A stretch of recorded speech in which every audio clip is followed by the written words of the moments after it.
Babaji Netralaya I హాస్పిటల్స్లో ఇప్పుడు LASIK లేదా పీఆర్కే సర్జరీ ఒక్కో కంటికి కేవలం 7,999 రూపాయలు మాత్రమే. లాసిక్ లేదా పీఆర్కే ఎవాల్యుయేషన్ ఉచితం. నమస్తే రమ్మగారు. నమస్తే జయ. రమ్మగారు, మనకి కామెంట్స్ రూపంలో వచ్చిన ఒక ప్రశ్న మీ ముందు పెడతాను. తలంటికి తిథి వార నక్షత్రాలు చూసుకుంటామా? అలా చూసుకున్న ఆడవారికి కానీ మగవారు కానీ, అలాగే పిల్లలకి కూడా తలస్నానం తలంటి చేయించేటప్పుడు అవన్నీ చూసుకొని ఫాలో అవ్వాలి. ఎందుకంటే ఇవాళ రేపు అసలు అదేం ఫాలో అవ్వట్లే. నేను నా గురించి చెప్తాను. ఎప్పుడు ఆయిలీ కనిపిస్తే ఆ రోజు తలస్నానం చేయటం వచ్చేయటం. కొన్ని పండగలు పర్వదినాలప్పుడు ప్రత్యేకించి చెప్తారు, ఈరోజు ఆయిల్ పెట్టుకునే చేయాలి, ఈరోజు అసలు ఓన్లీ తల మీదే పోసుకోవాలి తప్ప ఆయిల్ పెట్టుకోకూడదు. అది మాత్రం ఫాలో అవుతాం తప్ప అదర్వైజ్ రెగ్యులర్గా ఎప్పుడు అనిపిస్తే అప్పుడే చేసేస్తున్నాం కదా. ఇట్లా నిజంగా ఇది ఫాలో అవ్వాలా? మన శాస్త్రం ఏం చెప్తా ఉంది? మన జీవన విధానాలు ప్రమాణాలు మారిపోయినాయి జయ. అవునండి. ఇదివరకు ఇప్పటిలాగా ఈ కాలంలో లాగా ఎంతసేపు నెత్తి తలలు రుద్దుకుంటూ ఉండటం, షాంపూలు వ్యవహారం ఇదివరకు ఏది లేదు. తలంటి పోసుకోవటము అంటే ఒక ప్రత్యేక, తల అంటుకోవటం వేరు, తలకి నీళ్లు పోసుకోవటం వేరు కదా. ఈ రెండిటికి డిఫరెన్స్ మొదట మనం తెలుసుకోవాలి. తల అంటుకోవటం అంటే నెత్తికి బాగా నూనె పట్టించి కాసేపు ఉండి ఒంటికి కూడా నూనె రాసుకుని అభ్యంగన స్నానం అంటారు. ఒళ్ళు నలుగు పెట్టుకోవటం, తలకి బాగా నూనె రాసుకుని ఆ నూనె జిడ్డు వదిలించుకోవటం. ఇదివరకటి కాలాల్లో అంత ఫ్రీక్వెంట్గా చేసేవాళ్ళు కాదు. అప్పట్లో ఏం చేసేవాళ్ళు, ఈ చెరువులకి వాటికి మంచినీళ్ళకి వెళ్ళేటప్పుడు, నీళ్ళకి వెళ్ళినప్పుడు ఇళ్లలో మడి మశానం ఉన్నవాళ్ళు నీళ్ళలో ఒక మునిగి తల ఆరేది ఆరకపోయేది. కేశ సౌందర్యానికి అంత పెద్ద ఇంపార్టెన్స్లు అవి. డ్రై హెయిర్ ఉండాలి, హెయిర్ లీవ్ చేసుకోవాలి, క్లిప్ పెట్టుకోవాలి, ఇవన్నీ ఏమున్నాయి అప్పుడు? లేవు. కానీ విధానం ఏంటంటే ఈ తల అంటుకోవటం ప్రత్యేక దినాల్లోనే చేసేవాళ్ళు. నువ్వు అన్నట్టు తిథి వార నక్షత్రాలు కాకపోయినా వారం ఖచ్చితంగా ఉండేది. తిథుల్లో కొన్ని ప్రత్యేక తిథుల్లో చేయకూడదు తలంటి. ఓకే. తెలిసి ఏకాదశి నాడు, తెలియక ద్వాదశి నాడు తల స్నానం చేయకూడదు. ఏకాదశి నాడు తల నెత్తి మీద నూనె పెట్టుకుని చేయకూడదు. ద్వాదశి పనికిరావు, అమావాస్య పనికిరాదు. ఇప్పుడు ఈ తిథులకు మనకు తెలియదు, మనం ఎవరం క్యాలెండర్లు చూడం. మనకు తెలిసినవి డేస్, వారాలు తెలుస్తాయి. సాధారణంగా స్కూళ్ళకి కాలేజీలకి వెళ్ళే పిల్లలకి సమయం ఉండదు కాబట్టి, ఆదివారం సెలవు రోజు కాబట్టి ఆదివారమే తల స్నానాలు చేసే విధానం చాలా చోట్లన్నీ. చిన్నప్పుడు నా చిన్నప్పుడు సండేస్ హాలిడే కాబట్టి ఆ రోజు నెత్తికి నూనె రాసి తలకి ఏదైనా పెట్టి ఒంటికి బాగా నలుగులు పెట్టి శుభ్రంగా మనమే తల్లులే స్నానం చేయించడం ఉండేది. ఇప్పుడు పిల్లలు ఆదివారాలు కూడా క్లాసులే ఉంటున్నాయి. అయినా కూడా మనం జనాలు ఎలాంటి కాంప్లికేషన్స్కి వెళ్తున్నామంటే, మనం ఎవరో చెప్తారు ఇవాళ తలంటి పోసుకోకూడదు అనగానే వీళ్ళకి టెన్షన్ పుడుతుంది. గబగబా యూట్యూబ్ వెతకడం మొదలెడతారు. ఏ రోజు తలంటి పోసుకోవాలి? ఎవరో నాబోటి పెద్దక్కయ్యో నాకంటే చిన్నక్కయ్యో చెప్తారు, ఎవరో ఒకళ్ళు ఏదో ఒకటి. మీరు దాన్ని కాంప్లికేటెడ్గా తీసుకోవద్దు. మీ జీవన విధానాన్ని బట్టి మీ రకంగా మీరు వెళ్ళచ్చు. మీరు పాటించదలుచుకుంటే మామూలు రోజుల్లో రోజువారీ తలంట్లు లేవు. బుధ శనివారాలు రెండు మంచివి తల అంటుకోవటానికి, నెత్తికి నూనె రాసుకొని స్నానం చేయటానికి. బుధవారము శనివారము 2 వారాలు మంచివి. చాలామంది ఆడవాళ్ళకి శుక్రవారం తలంటి పోసుకుని అమ్మవారికి పూజ చేసుకోవటం అలవాటుగా ఉంటుంది.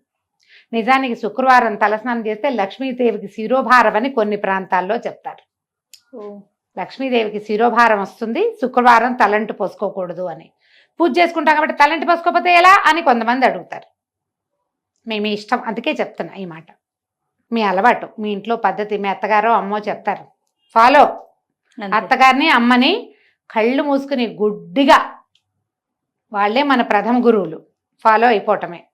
మీరు అది కాకుండా ఇంకా ఏమిటో మీరు తెలుసుకోవాలనుకుని మీరే అత్తగారయ్యి ఒక విధానాన్ని సెట్ చేయదలుచుకుంటే బుధ శనివారాలు మంచివి. ఇవి కాకుండా పండుగలు, దానికి తిథివార నక్షత్ర నియమం లేదు. ఏ పండగైనా మీ పుట్టినరోజు కానీ మీ పెళ్లి రోజున కానీ మీరు తలంటి పోసుకోవచ్చు. ఆ రోజున మీరు మీ జీవితపు పర్వదినం కాబట్టి మీ తిథివార నక్షత్రం చూడకల్లా ఆ రోజు అమావాస్య అయినా పోసుకోవచ్చు, ఏకాదశి అయినా పోసుకోవచ్చు. పుట్టినరోజు సందర్భంగా ఓకే. పిల్లలకు కూడా అంతే. వాళ్ళ బర్త్డే అనుకోండి, అలా చక్కగా నెత్తికి నూనె పెట్టి ఒంటికి వెళ్ళి నలుగు పెట్టి బాగా పోసి స్నానం చేయించి సాంబ్రాణి పొగేసి దేవుడి దగ్గర దండం పెట్టించి బొట్టు గట్క పెట్టి స్కూల్కి పంపించవచ్చు. దానికి ఏ తప్పు లేదు. పెళ్లి రోజు కూడా తప్పు లేదు. ఈ 2 తర్వాత వ్రతాలు అవి వస్తాయి. వ్రత నియమాలు ఉంటాయి. ఈ వ్రతాన్ని రోజున తలంటి పోసుకోవాలన్న నియమం ఉంటుంది. కొన్నిటికి తలంటి పోసుకోకూడని నియమాలు కూడా ఉంటాయి. వ్రతాల్లో కూడా ఉన్నాయి కొన్నిటికి నెత్తి తల అంటకూడదు, ఊరికే తల తడుపుకోవాలి, నెత్తి మీద పోసుకోవాలి. ఇప్పుడు ఇందులో మళ్ళీ జాతా శౌచం వృతా శౌచాలు వ్యవహారాలు వస్తాయి. అప్పుడు ఎక్కడికైనా వెళ్ళకూడని చోటికి, అంటే అక్కడికి వెళ్ళి స్నానం చేయాలి మనం అనుకోండి, అప్పుడు నెత్తికి నూనె పెట్టుకోవటం లాంటి పనులు చేయకూడదు. వచ్చి డైరెక్ట్గా బాత్రూంలోకి వెళ్ళటం, బట్టల మీద నుంచే దిమ్మరించుకోవాలి. సచేల స్నానము అని చెప్తారు. ఎవరింటికైనా పలకరింపుకి 10 రోజుల లోపల కానీ అక్కడే భరణించిన సమయంలో కానీ మీరు వెళ్తే వచ్చాక ఇక బట్టలు విప్పి పక్కన పెట్టడం, మూల పెట్టడం ఏం లేదు. సచేల స్నానమే చేయాలి. నెత్తి మీద నుంచి బట్టలన్నీ తడిసిపోయేలాగానే స్నానం చేయాలి. అప్పుడు తిదివార నక్షత్ర నియమం లేదు. నెత్తి పోసుకోకూడదు కదా, అలా ఆలోచించకండి. జుట్టు జిడ్డుగా ఉందనుకుంటే మనకి షాంపూలు ఉన్నాయి, బాత్రూముల్లోనే ఉంటాయి, కాస్త షాంపూ చేసేసుకుంటే తల ఎండకపోవటం వల్ల వచ్చే సైనసైటిస్ లాంటి ఇష్యూస్ ఉంటే అవి రాకుండా ఉంటాయి. చిన్న పిల్లలు ఉన్నప్పుడు ముందు వారం అంతా కొద్దిగా నూనెలేవో పెడతాం, ఆదివారం చేసేయండి. మామూలుగా ఏంటంటే ఏం చెప్తారంటే ఆదివారం అంత మంచిది కాదు అంటారు. అందుకని మా వాళ్ళు ఏం చేసేవాళ్ళు అంటే రోజువారీ నూనె పెట్టేవాళ్ళు. ఆదివారం స్పెషల్ నూనె ఫీలింగ్ ఉండేది కాదు. అదే తల ఎలాగూ జిడ్డుగా మురిగ్గానే ఉంటుంది. అలాగే వెళ్ళేవాళ్ళం స్కూళ్ళకి, టైట్గా 2 జళ్ళు వేసుకుని మొహాల మీదకి నూనె గారుకుంటూ రిబ్బన్లతోటి. మీరు వేసుకున్నారా 10th క్లాస్ దాకా 2 జళ్ళు వేసేది మా అక్క. ఇక్కడ దాకా చొక్కాలు, ఇక్కడ బ్లౌజులన్నీ జిడ్డుగా అయ్యేవి ఆ నూనె జిడ్డుతోటి. ఇలాగే చేస్తూ మీరు ఇందులో తలంటు పోసుకోవటం వేరు, తల స్నానం చేయటం వేరు. మీకు ఏదో జిడ్డు ఇబ్బంది, ఎక్కడికైనా వెళ్ళాలి, ఇంకా నెత్తికి నూనె పెట్టుకోవద్దు, వాష్ చేసుకోండి షాంపూతో, సరిపోతుందిగా. అంతే. అదే ఆలోచించండి. ఇప్పుడు మనకు అసలు నూనె రాసుకునే అలవాటే లేదు, కొంతమందికి ఉండదు. ఇది కొంచెం అంత హెల్దీ కాదు. మనం వారానికి 1 రోజు 2 సార్లు అయినా బాగా నూనె రాసుకుని దాన్ని బాగా నాననిచ్చి నూనెతో జుట్టుని నానబెట్టి వాష్ చేస్తే హెల్దీగా ఉంటారు. తలలో ఒళ్ళు బరువంతా దిగిపోయిన ఫీలింగ్ వస్తుంది. చేసి చూడండి. మగవారికి ఏమైనా స్పెసిఫిక్ డేస్ ఉన్నాయా రమ్మగారు? మగవారికైనా కూడా ఇవే బుధ శనివారాలే చెప్తారు ప్రత్యేకంగా. అయితే ఇందులో ఏంటంటే ఏవో ప్రత్యేక సందర్భాల్లో మగవాళ్ళు నిత్యము తల స్నానం చేసినా తప్పులేదు వాళ్ళకి. ఆడవాళ్ల విషయంలో పుణ్యస్త్రీ అయితే భర్తలు వివాహితలు రోజువారీ తల స్నానాలు అవి చేయటము, అంతసేపు తల స్నానం చేయటం అది నియమంగా వీళ్ళకి ఉండదు. పసుపు రాసుకుని స్నానం చేస్తే సరిపోతుంది. మీరు దేవాలయానికి వెళ్ళాలనుకున్నారనుకోండి, గుళ్ళోకి వెళ్ళాలంటే తలస్నానం చేసే వెళ్ళాలన్న నియమం ఆడవాళ్ళకి మాత్రం లేదు. మీకు ఇబ్బందిగా ఉండి మీరు చేయదలుచుకుంటే చెయ్యండి, కానీ లేకపోతే ఫీల్ ఉంటే చేయటమే. లేకపోతే మీరు స్నానం చేయక్కర్లేదు, తలస్నానం చేయక్కర్లా. పసుపు రాసుకుని స్నానం చేసి ఉదయం మీరు దేవాలయాలకి వెళ్ళిపోవచ్చు. మగవాళ్ళు వెళ్ళి చేయాలి తలస్నానం, వాళ్ళకి అవసరం. కానీ స్త్రీలకి మాత్రం ఎక్కడా చెప్పరు ప్రత్యేకంగా. ఈ దీక్షా దినాల్లో చెయ్యరు.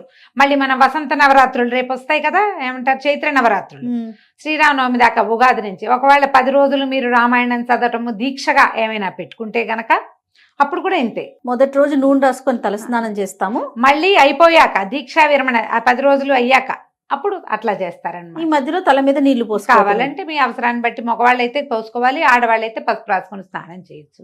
ఇప్పుడు ఇవి అవసరం లేదు మనకి. కానీ మనం రెగ్యులర్ తలంట్లు పోసుకోవటం గురించి మనం ఆలోచిస్తాం.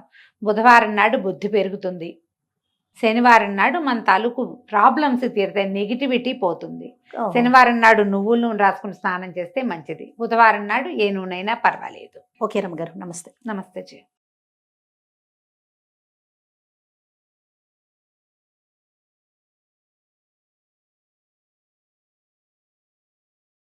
మొగ్గలు కోసేస్తే వచ్చే జన్మలో మగ పిల్లలు పుడతారు అని పెద్దవాడు చెప్పారు మాకు. అందుకని వారు యజమాని ఆ మొక్కకి, ఆ ఇంటి వాళ్ళు. అవునా? వారి పర్మిషన్ తీసుకోండి, కావాలంటే వాళ్ళు కోసుకోమంటే కోసుకోండి, లేదా పొద్దున్నే వాకింగ్ వెళ్ళేది మొత్తం వరలక్ష్మి వ్రతం అనగానే సంచి నిండా. అసలు మామూలుగా ఏ రోజు పుష్పం ఆ రోజే పూజ చేయాలి. ఇన్ని పువ్వులు తెచ్చి ఫ్రిడ్జ్ లో పెట్టి, ఇక మాకంటారా, మాకు అనుష్ఠానంలో ఉన్న వాళ్ళకి కొన్ని తప్పవు. అమ్మవారికి అలంకరణలు, పూజలు మాకు కొన్ని ముడిపడి ఉంటాయి. ఇప్పుడు ఏ రోజుకి ఆ రోజు తెచ్చుకునే ఇది ఉండదు మాకు. ఎక్కడి నుంచి తెస్తాం? వెసులుబాటేది, ఎక్కడ మొక్కలేయగలం? అందుకని సాధ్యమైనంత ఉన్నంతలో ఫ్రిడ్జ్ లో పెట్టకండి. వరలక్ష్మి వ్రతానికి వాడే పువ్వులు ప్రత్యేకంగా తడిబట్ట సాయంత్రం తెచ్చుకుని తడిబట్టలో అక్కడే. కట్టుకొని పసుపు కలిపినటువంటి గంగాజలము పసుపు కొద్దిగా ప్రోక్షణ చేసి శుద్ధి కావాలి కదా పెట్టేసుకుని పూజ చేసుకోండి. ఆ ఒక్క రోజైనా ఫ్రిడ్జ్లో పెట్టకండి పువ్వులు. ఇన్ని పువ్వులు వద్దు, ఇన్ని పువ్వులు పెడితే అలా కనపడదు కదా అలంకరణ. చక్కగా చక్కగా ఒక దండ, ఒక చిన్న కలశం. అలాగే ఇంకొక ముఖ్యమైన విషయం, చేతులు అతికిస్తారు, కాళ్ళు అతికిస్తారు. కళ్ళు అంటే పూర్వం ఒక కొబ్బరికాయ తయారు చేసి పిండితోటి పెట్టేవాళ్ళు. కళ్ళు చెవులు దిద్దేవాళ్ళు అట్లా. ఏంటిది చేతులు కడుతూ ఉంటారు, కాళ్ళు కడుతూ ఉంటారు, ఏ భాగానికి ఆ భాగం తెచ్చి కడుతూ ఉంటారు. అలాంటివి చేయకుండా తర్వాత విడి తీసేటప్పుడైనా ఎంత బాధ అనిపిస్తుంది. కాలు పీకేసి కాలు కిల్లి పీకేస్తామా దేవుడికి? కాదు కదా. కలశారాధన మొదట్లో చెప్పాను, విగ్రహారాధన కేవలం ఆధ్యాత్మికత అంటే విగ్రహారాధన కాదు అని చెప్పడానికే కలశంలో ఆవాహన చేస్తాను దేవుడిని. మళ్ళీ చెప్పుకుందాం అసలు విగ్రహారాధన ఎందుకో ఇంకో ఎపిసోడ్లో చెప్పుకుందాం. అందుకని సాధ్యమైనంత వరకు నిరాడంబరంగా పూజ చేసుకోండి. అమ్మ ఫోటో పెట్టుకోవాలి అమ్మవారిది, కలశం ఒకటి చాలా పెట్టుకోవచ్చు, మన ఇష్టమే. మన ఇష్టం. ఇంట్లో పూజా మందిరంలో ఉన్న ఫోటోనే పెట్టుకోవచ్చు. పైగా ఇంకొకటి, 36 నివేదనలు నీ ఓపిక లేకపోతే చేయాలని ఎక్కడ రూల్ ఏం లేదు. ఒక్క క్షీరాన్నం వండి నివేదన చేసుకోవచ్చు. అన్నం వండుతో దాంట్లో ఇంత పెసరపప్పు జీలకర్ర వేసి పులగం చేసుకోవచ్చు. అదే అన్నాన్ని ఇంత దద్దోజనం పెరుగన్నం చేసి మూడు నివేదనలు అయిపోయాయి. ఎందుకంటే అమ్మవారికి అన్నప్రసాదాలే ఇష్టం. అదే 30 రకాలు 330 రకాలు. బాగా ఇష్టమైందంటే క్షీరాన్నము పూర్ణమూరలు. పూర్ణంబూరెలు ఫారినర్ అడిగారు కదా, ఈ లోపలికి ఎలా వచ్చింది లోపలికి. పూర్ణం, దాని పేరే ఏంటమ్మా? పూర్ణం, పూర్ణత్వం. కరెక్ట్. నేను పూర్ణంబూరెలు, క్షీరాన్నము. అలాగే అమ్మా నాకు తెలిసి కొన్ని సాంప్రదాయాల్లో పండగ రోజు గారెలు చేయరు. ఎందుకంటే పితృకార్యాలకే చేస్తారు గారెలు, మినుములు. గారెలు ఒక నివేదంతో సమానం, అందుకని గారెలు చెయ్యరు. కానీ వారి ఇష్టం. అందుకని అలిసిపోకుండా సొలసిపోకుండా సమయాన్ని బట్టి సమయానుకూలంగా కరెక్ట్ ఏం చేస్తారమ్మా, పొద్దున 10:30 శుక్రవారం రోజు 10ంటికి రాహుకాలం మొదలవుతుంది. 10 లోపల పూజ అవ్వలేదు అనుకోండి, 12:30 దాకా చెయ్యరు. 1 గంటకు మొదలు పెడుతున్నారు. ఏమిటి 1 గంటకి రాక్షస పూజ, 3ంటికి 4ంటికి భోజనాలు. ఇదంతా డిస్టర్బ్ అయిపోవట్లేదు డే అంతా. ఇంకో సులువైన సలహా, తొందరగా లేచి కార్యక్రమాలు చేసేసుకుని సింహలగ్నం ఉంటుంది 7ంటికే. ఆ సమయంలో కొబ్బరికాయ కొట్టి ముందు పూజ చేసేసుకోండి, తర్వాత నివేదన చేసి మహానైవేద్యం చేసుకోండి. చక్కగా అప్పుడు పెట్టుకోవచ్చు. అంతే తప్ప పూజ మాత్రం ఎప్పుడు డిలే చేయకండి అమ్మా. 10 లోపల పూజ ఎట్టి పరిస్థితుల్లో అయిపోవాలి. మీరు నైవేద్యాలు వండినా వండకపోయినా కనీస పక్షం ఘడియలు ఈ ఘడియలు ఉంటాయి కదా, కనీస పక్షం 10 లోపల పూజ అయిపోవాలి. సాయంత్రం చేసుకోమంటున్నారమ్మా, ప్రదోష సమయంలో వరలక్ష్మీవ్రతం ఆచరించండి అంటున్నారు. ఇంకేమో నేను కొత్తగా వింటున్నానమ్మా. అంటే శారుమతి అదే విధంగా ఆచరించింది, సాయంత్రం ఆచరించింది. నేను కొత్తగా వింటున్నాను. చూడండి ఎవరి సాంప్రదాయాన్ని బట్టి వాళ్ళు. కాకపోతే పొద్దున్న సాయంత్రం దాకా ఉపవాసం ఉండాలి. ఇవన్నీ వారి యొక్క పరిస్థితులను బట్టి వారి యొక్క సమయాన్ని బట్టి. సాయంత్రం చేసుకుంటే తాంబూలం ఎప్పుడు ఇస్తారు? మళ్ళీ అప్పటికప్పుడు పసుపు కుంకాలు పొద్దుగూకితే ఇవ్వరు. చాలా ఉన్నాయి ఇందులో.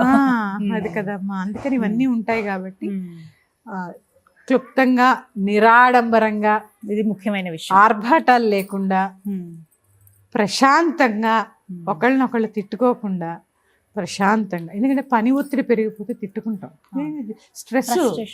ఫ్రస్ట్రేషన్ వస్తుంది, ఒకళ్ళ మీద ఒకళ్ళు అరుచుకుంటాం. ప్రశాంతంగా చేసుకోండి. 3 ముత్తైదులను పిలుచుకోండి మీకు ఓపిక లేకపోతే. ఇది కూడా అడుగుదాం అనుకున్నాను, ఎంతమందికి తాంబూలం ఇవ్వాలమ్మా? కనీసం 5 లేదా 9, 11, 3.